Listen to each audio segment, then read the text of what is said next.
Fala Carlão Kozag na festa de final de ano. Eu digo festa, mas teve festa, teve homenagem, mas teve um papo sério aqui, papo reto. E quem trouxe esse papo sério, papo reto, foi o Sérgio Dezen, que é diretor executivo de política agrícola da Conab, que é a nossa Companhia Nacional de Abastecimento. Vai explicar o que é isso para nós aqui.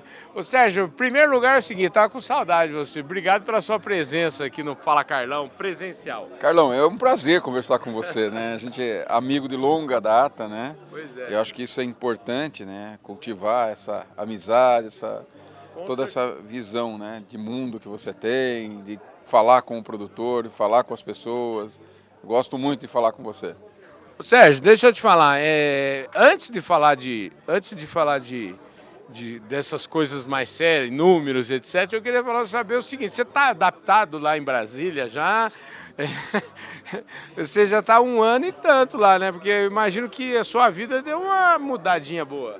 Olha, Carlos, é uma experiência única, né? Tem duas experiências que são muito boas, né? O fato de você poder estar numa empresa que tem uma visão nacional, que tem um corpo técnico, que tem pessoas, que a gente pode contribuir com o país, tem um valor imenso. Outra coisa é fazer parte da equipe da ministra Tereza Cristina.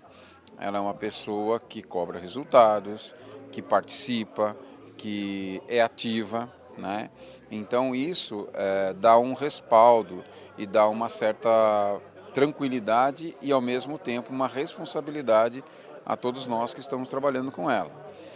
Bom, Brasília é um centro de poder onde a gente pode aprender muito, a gente pode trabalhar muito, a gente pode discutir muito.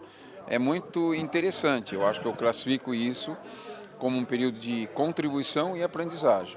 Eu estou retribuindo ao meu país um pouco do que eu recebi dele e estou recebendo dele uma nova aula de como funciona o Estado brasileiro. Maravilha, show de bola, né? Eu fico imaginando que isso vale por um MBA, um doutorado, uma coisa nessa linha. É um pós-doc, né? É um pós-doc. Escuta, mas vamos lá. Agora é o seguinte, o que você encontrou lá, né? Em termos de, eu acho que eu queria que você falasse um pouquinho do seu trabalho, do que você encontrou lá e como que o agricultor, o pessoal que está nos vendo aí, o agricultor, o pecuarista brasileiro, enfim, todo essa cadeia do agronegócio, está todo mundo preocupado. Outro dia eu liguei para um presidente de uma companhia, falou, eu quero fazer uma entrevista, você sabe o que ele falou para mim? Se for para perguntar de preço de insumo, eu tenho que pedir licença para o conselho para falar. Eu falei, não, rapaz, não esquenta a cabeça. Esse negócio de notícia ruim é com a TV Globo, o meu negócio é só notícia boa. Bom, Carlos, o que acontece? O Brasil teve, de 43 até 1990, uma empresa que cuidava da inteligência do agro, né? Se a gente pegar na década de 70, a CFP tinha mais de 40 PhDs pensando em economia agrícola, em números e geração de dados, né? A partir de 2002, a gente teve dentro da companhia, não desmereço, são coisas importantes, mas uma série de políticas sociais. E a questão das estatísticas e da inteligência de mercado foi relegada ao segundo plano. Então, em 2019, com a chegada da ministra, ela levou o Guilherme Soria Bastos, o atual secretário de Política Agrícola, para dar um start, um início nesse novo período de reconstrução da inteligência agropecuária brasileira. Em 2020, eu cheguei, o Guilherme foi para a presidência e foi para a secretaria depois, e eu tive a responsabilidade. Quando eu olhei, estamos analisando a origem dos dados, como eles são produzidos e tudo mais, a gente tem uma baita de uma equipe competente de campo que faltava um pouco de orientação, um pouco de direcionamento. A gente está tentando direcioná-la para fazer as coisas no tempo certo, no momento certo, da forma certa e incorporando tecnologia e conhecimento. Então nós estamos pegando pessoas que estavam lá, nós estamos mandando fazer PhD, fazer mestrado, treinando elas com ferramentas modernas que podem ajudar a informação. E por que é importante o Estado brasileiro ter essas informações, gerar essas informações? Primeiro, porque ele é uma entidade autônoma, independente, que não tem fins lucrativos. Ela não ganha com essa informação. Ela é independente e tem uma isenção que ninguém tem. Então o Estado tem que ter. E quem é o beneficiado? No Estado brasileiro, você tem muitas pessoas. Durante os últimos anos, nós criamos políticas que protegem aqueles que geram um pouquinho de produção, que não geram excedentes para a população, que é aquele que é o projeto social. É importante? É, mas é um projeto social. Então ele fica na produção com o apoio do Estado. Você tem o grande produtor que consegue pagar por assistência técnica, por consultorias, que dá a ele informações e extrai das informações aquilo que ele precisa. E você tem a massa de produção, que representa aí 60% da produção brasileira, que ele ficou esquecido. Não tem política social e não tem a tecnicidade empresarial. Então, esse indivíduo é aquele que mais depende de informações com acurácia e com transparência e com inteligência. Então, a gente trabalha, eu falo para a nossa equipe, para o cara que tem de 20 a 1.000 hectares. É esse cara que não é grande, e eu costumo dizer, o cara grande de 2 hectares de alface é um cara gigante. E um cara de 1.000 hectares de soja ou de 500 hectares de pasto é um cara pequeno hoje. Né? É um cara médio que depende de informações. Então o Estado brasileiro deve gerar boas informações, transmitir essas boas informações e oferecer algumas interpretações que a gente chama de inteligência de mercado para que as decisões sejam tomadas com mais acurácia. Então a função minha lá é justamente tentar reconstruir esse sistema para que ele, e o meu maior desejo, Carlos, é que eu tenha uma contribuição para o agricultor, para a sociedade brasileira, que ela sobrepõe a minha presença lá.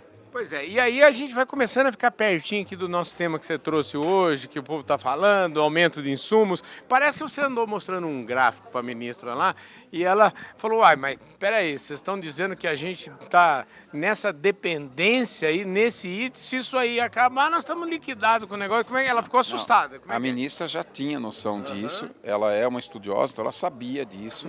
Então, em 2019, muito antes da minha chegada, ela já pediu para a Secretaria de Assuntos Estratégicos do governo produzir um estudo para que a gente visse as saídas para isso. Tá? Então, isso não começou agora, isso é um projeto que vem de longo prazo. Nós estamos maturando ele, a Secretaria de Assuntos Estratégicos vai fazer o lançamento dele. Né? Mas a gente tem que entender, Carlos, o que é conjuntural e o que é estrutural. Essa dependência internacional, ela é estrutural, tá? Porque ela foi construída ao longo de décadas. Então não se corrige de um dia para o outro. É que nem o cara engorda 80 quilos durante 30 anos. Aí depois ele quer emagrecer em 3 meses. Exatamente. Então o que aconteceu?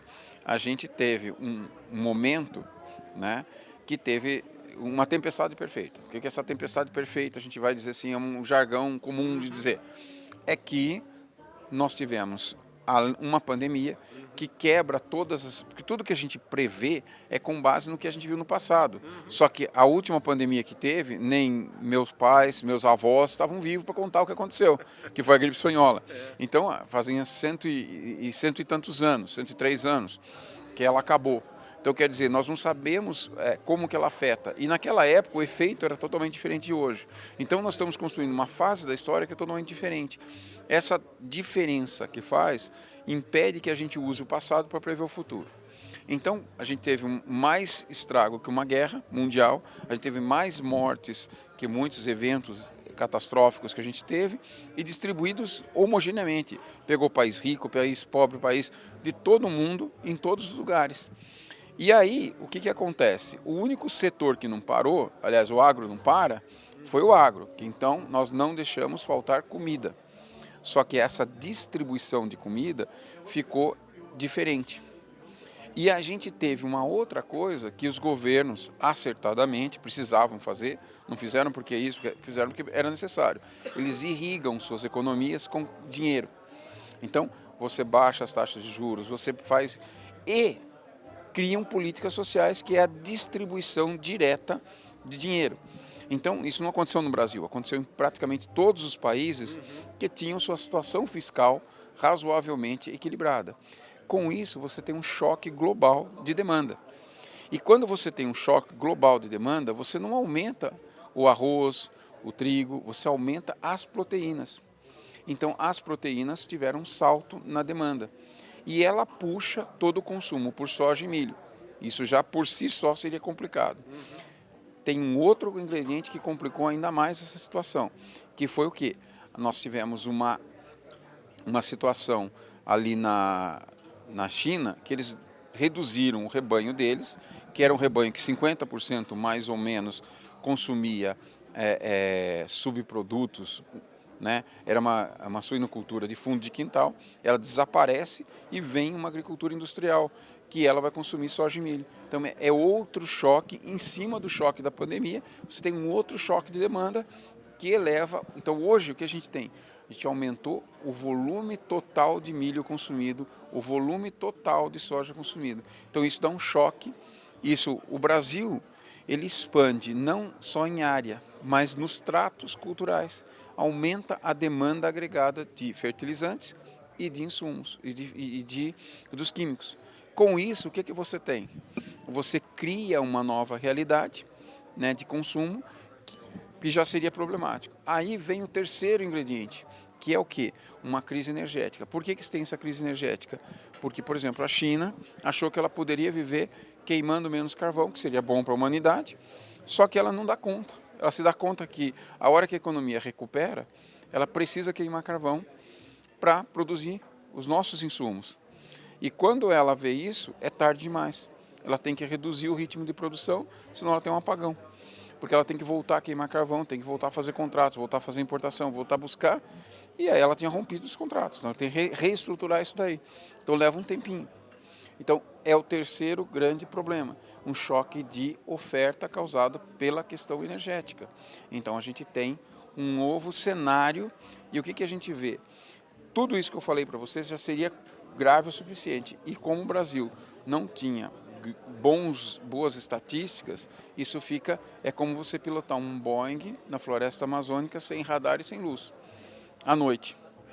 Então a gente tem que construir essas informações, construir esses cenários e mostrar de tal forma organizada para que os tomadores de decisão acertem nas suas decisões. Ô, Sérgio, que aula, hein, rapaz? O privilégio, eu precisava até pagar para ter uma aula dessa, viu? Então, obrigado, viu, Sérgio? Agora, só para fechar aqui, agora o programa está acabando, eu queria saber o seguinte, e aí? Agora pega a bola de cristal aí e fala o seguinte, o cara lá na fazenda está perguntando, e aí? Os preços... Pelo que você está falando, é tendência de preço alto e, ao mesmo tempo, tem preço alto, mas tem, vamos dizer assim, o produto do agricultor vai estar também valorizado? Como é que é? Olha, Carlos, o que a gente vê? A gente teve um final de 2020, quando a gente faz a perspectiva do próximo ano para plantio, a gente analisa as margens de todos os setores em todos os estados. No máximo que a gente pode para ter uma visão global do país. De todos os produtos. Os principais são aqueles que perdem e ganham área. O que é? Pastagem, soja, milho e algodão. Esses trocam área o tempo todo. Tá? Quando a gente olha, você tem leite, carne, soja, milho, em níveis de rentabilidade bastante elevados. Uma situação bastante confortável, uma situação que era interessante. Né?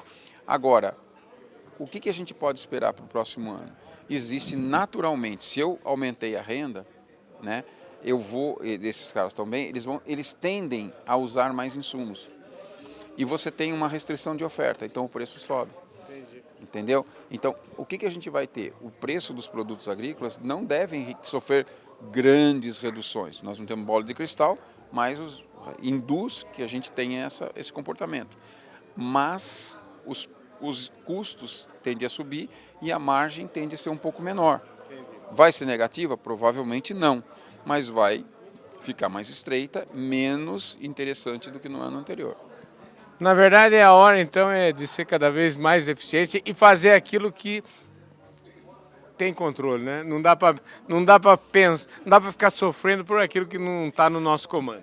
Eu acho o seguinte, como o produtor se capitalizou, e a gente tem um momento, quando você tem capital, é de você usar esse capital para você aumentar a eficiência do insumo que está usando. Então, agora é o momento de você ter mais controle. Não é porque você está ganhando muito, que você ganhou muito, que você vai gastar muito. Você tem que gastar com muita parcimônia e não é momento de grandes riscos, é o momento de você andar com muito cuidado, com muita observação, ser cauteloso, principalmente devido a um horizonte que, volto a repetir, é quase impossível de você prever, porque as economias estão saindo e essa saída das economias é muito díspares. Quer ver um exemplo? A gente o pessoal vive falando, porque o câmbio, Veja bem, o câmbio, ele flutua no Brasil, eu acho que é uma grande conquista do Brasil, é interessante ter esse câmbio flutuante, mas ele tem uma flutuação que é atrelada justamente porque os ativos brasileiros têm liquidez. Então, todo mundo que investe na Bolsa no Brasil, que compra ativos no Brasil, já sabe que o Brasil tem liquidez. Então, ele corre os riscos que a gente falava de risco Brasil, porque ele sabe que ele entra e sai como quer, a segurança jurídica e tudo mais. Então, isso faz com que o câmbio oscile. E por que o câmbio subiu? Por causa disso? Não, subiu em primeiro lugar porque aqueles países europeus, os que têm excedentes e que aplicaram no Brasil, quando pararam, precisavam dessas poupanças para viver. E sacaram daqui. Por isso que o câmbio foi. Esse é o primeiro motivo. Tem outros, mas esse é o mais importante deles. Ô Sérgio, infelizmente nosso tempo acabou aqui. Queria te agradecer a presença, agradecer a aula que você deu aqui. Eu tenho certeza que o pessoal que não perde nenhum Fala Carlão está lá feliz da vida, viu? Obrigado, viu, querido? Nada, eu que agradeço a oportunidade, Carlos. E estamos aqui para poder colaborar e ajudar no que for possível para esclarecer e evitar as perdas dos agricultores, antes de tudo. É isso aí, gente. Fala Carlão, direto aqui na Fiesp, conversou com Sérgio Desen, que nos deu uma aula aqui. Eu volto daqui a pouco.